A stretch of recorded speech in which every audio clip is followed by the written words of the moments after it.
first things first, we got to get everything cleaned up, get it marked, take some measurements, and then we'll go ahead and stab you in the face after that. First, like I said, let's get you clean. And we'll dry that down. Now, you know why they call us professional piercers, don't you? No? Because you like stabbing people? No, because professional nose picker sounded bad. Mm.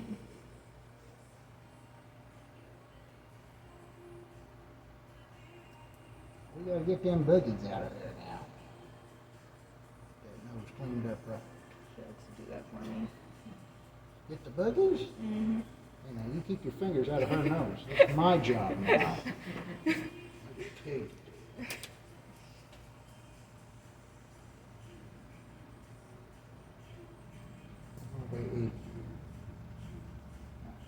I like these to be an exact 8 millimeters off the bottom of the nostril, which will allow you to wear every little hoop and every little stud you will ever want to. Right there. But I'm also kind of a show-off. So first I like to eyeball it, hand you a mirror to look into, and then I'm going to take my caliper here and I'm going to set it to an exact 8 millimeters. Okay. Now that's set for 8. Okay. And damn, aren't I good at what I do? Because that is dead on. So that'll let you wear every hoop and every stud that you'll ever want to. If we likes it, we keeps it. If anything needs to move, speaks up. I like it. All right. Then head all the way back.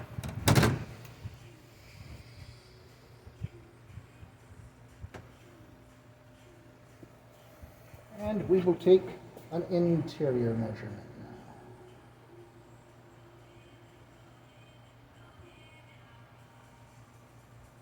That's how I'm going to find out what size you're going to wear in the future.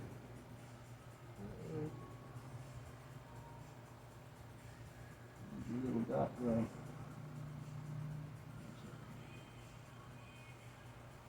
Big reasons I like using this tattoo ink is how easy it is to scratch right off after it dries easy. Oh. And I still got my measurement. But a quick double check just to make sure. What they said back in shop class, right?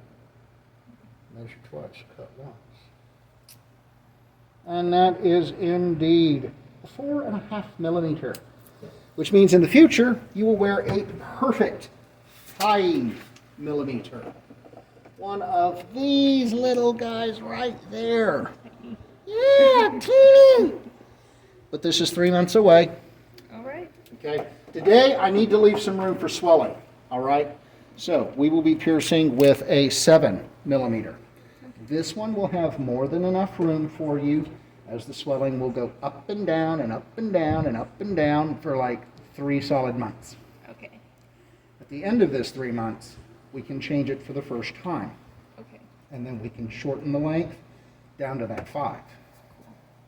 6 months down the road, for the very first time, we can enter the wonderful world of hoops. Yep.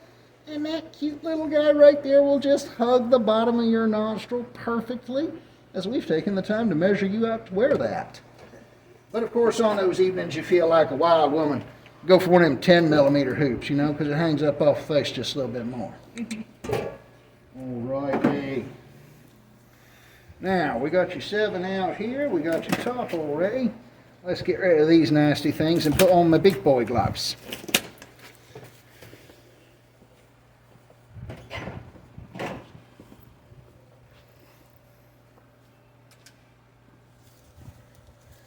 I do appreciate a good surgical glove.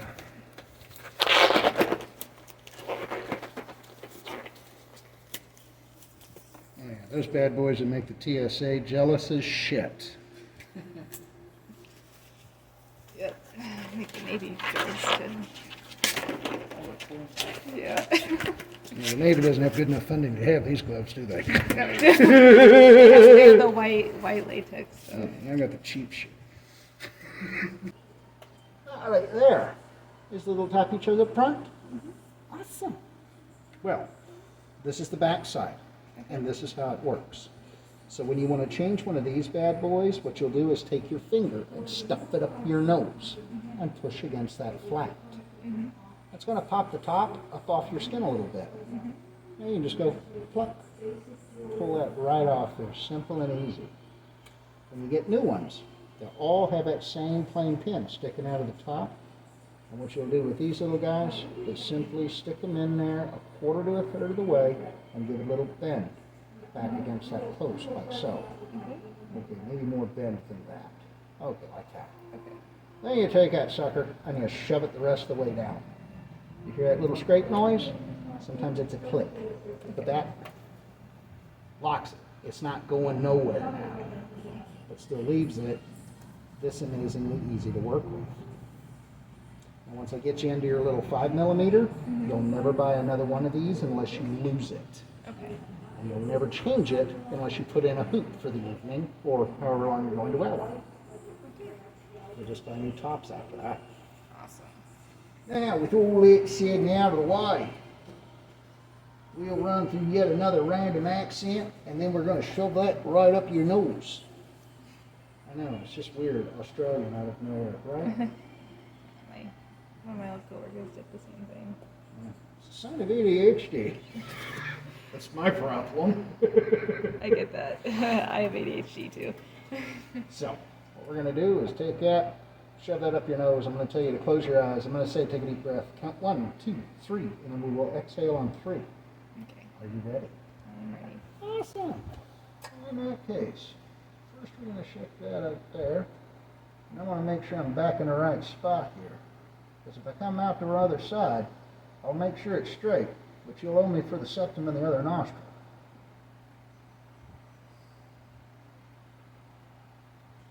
I'm going to take that smile as a verbal agreement to yes. Yes. It's closed. Close your eyes. Take in a really super deep breath. And then here on 1, 2, and 3, exhale, whoosh. Just like that, you got stabbed in the face. Pretty simple stuff, right? All right, so now I'm going to diffuse your needle. Now it can't hurt us no more. Go ahead and take that post right there, and that lines up on the taper back here. There we go. And we're going to pull that through. This part where I always like to remind folks that you can pick your friends and you can pick your nose. But only I get to stuff my finger up anybody's nose that I damn well please and charge a buttload of money to do so. Yep. Just like that. Stick that little top on there. Whee. You just can do it.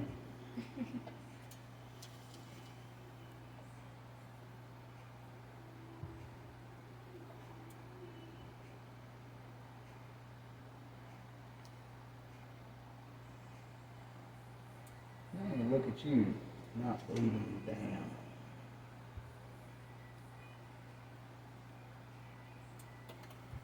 Well, what are you doing? Oh, I like it. Isn't that awesome? I do. Yeah, this is great. Touching. Yeah, this is great. I haven't gotten pierced in 21 years. I got these when I was a baby, so I don't remember them. And then, yeah, everything else I don't remember. Well, you got your nose now, sweet girl. I wanted this since I was like 6. No, and you picked something that matched your earrings quite Exactly. well, didn't you? That was the point. Thank you so much. Hey, not a problem. But now we're going to discuss aftercare. Yep. All right, hey. Rule number 1. Hands off. Not touching. Okay, quite seriously. Your hands are gross, my hands are gross. Everybody's hands are freaking gross. Because you did the same thing this morning that I did. You woke up, you walked into the bathroom, and stuck your hand straight up in a toilet. And failure to stick your hands in a toilet was a failure to wipe your own ass. So, hands off the piercing. That's a fast track to infections. Rule number 2. No alcohol, no peroxide, no iodine, no bactin, no tea tree oil, no witch hazel. Not now, not never, not for no goddamn reason. I don't give a damn what you've read online, and I really don't give a shit what your friends told you either, because it is all one giant flaming pile of horse shit. Okay? Facts are facts. Everything I just listed off is a disinfectant. Okay?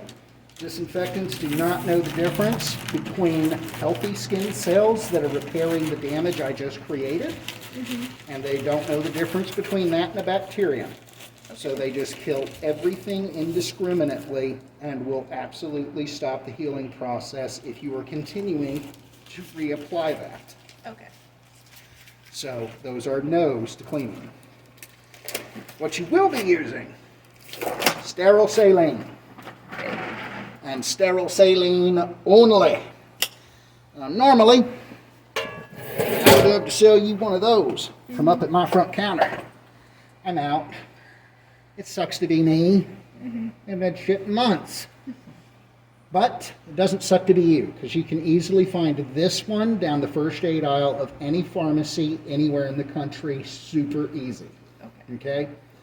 And if you'll take a quick look at these two cans, you will notice that they are the exact same can, that they are the exact same manufacturer, and that they both clearly read wound wash on the front.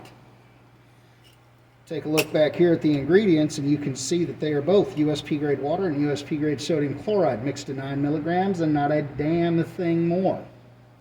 So, with that being said, now that we know these are exactly the same thing, we know this one right here is labeled specifically made for the piercing industry that costs more money and nothing more. This one can easily be found down the first aid aisle of any pharmacy in the country. It's more readily available, costs less typically. Okay? But they're the same damn thing. They are still a good product, deceptive labeling or not. Yes. So,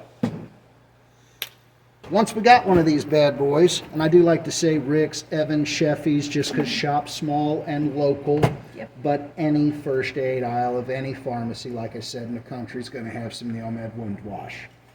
Now, once we've got some of this, what I want you to do with it, well, scrub your hands first. Then we're going to pop the top off, squirt a small amount down into the cap, and then we're going to pull out a clean Q-tip. Remembering the end you're touching here is dirty because you touched it. You have one clean end and one clean end only. We're going to take that and soak it up in the saline, give a little rotation between the fingers, and then just go straight up the nose. You're going to take that up to the back side of it and really get under that flat on the back side. Okay? You want to clean all 360 degrees up underneath there, removing all crusty and scabby material fully from the jewelry as well as skin. And then we can toss that. Done with it. Pull out number 2. Soak it up again, and then give it a little rotation between the fingers, and then we're going to hit the gemstone on the outside, removing all that crusty, scabby material once again from the skin and the jewelry. Now, that is a prong set. And the very last thing I want you to do, because when you are done cleaning it, you will have some fluffies. The last thing I want you to do is to try to pick them by hand, because that's a fast track to, once again, infection. So, take you one cheapo pair of tweezers, okay? Drop them down in a pan of alcohol when you get it home, and let them set for like 5 minutes. Then pull them out and let them air dry on a clean paper towel for an additional 5 more minutes. And then we have the perfect, keeps my hands up off my piercing, fluffy picker that will remove all that stuff without you contaminating it. Okay? Now you will do these cleanings twice a day, every single day, breakfast time and dinner time for a minimum of 2 months. At the end of this 2 months, if you're still crusting, we will continue on for month number 3. If we have any little bumpilies begin to form on the piercing, I want you to return back to me and I will teach you an appropriate sea salt compression treatment that will make all granuloma and pustule bumps disappear in 4 weeks' time. Super easy. It is not a big deal. Okay? Awesome. Now, with all of this said and out of the way, I have everyone's favorite part for you, which is, of course, finally, in accordance with Oklahoma State law, get a copy of this form every time I do Pearson said. Oklahoma top here is going to recap, told you, with the same interesting good information from sides or how to command, read the whole thing, and the final questions for me. Well, with that being said then, if we come up with questions, issues, concerns, problems of any kind, I want you to remember that I guarantee every last bit of my work, and I do expect to hear from you if I'm needed for anything. But until then, peace out, darling. Thank you. Y'all have a good day. Thank you. Visit applealleypiercing.weebly.com to shop the highest quality in titanium body jewelry, organic plugs, or book your piercing appointment today. Peace out, guys.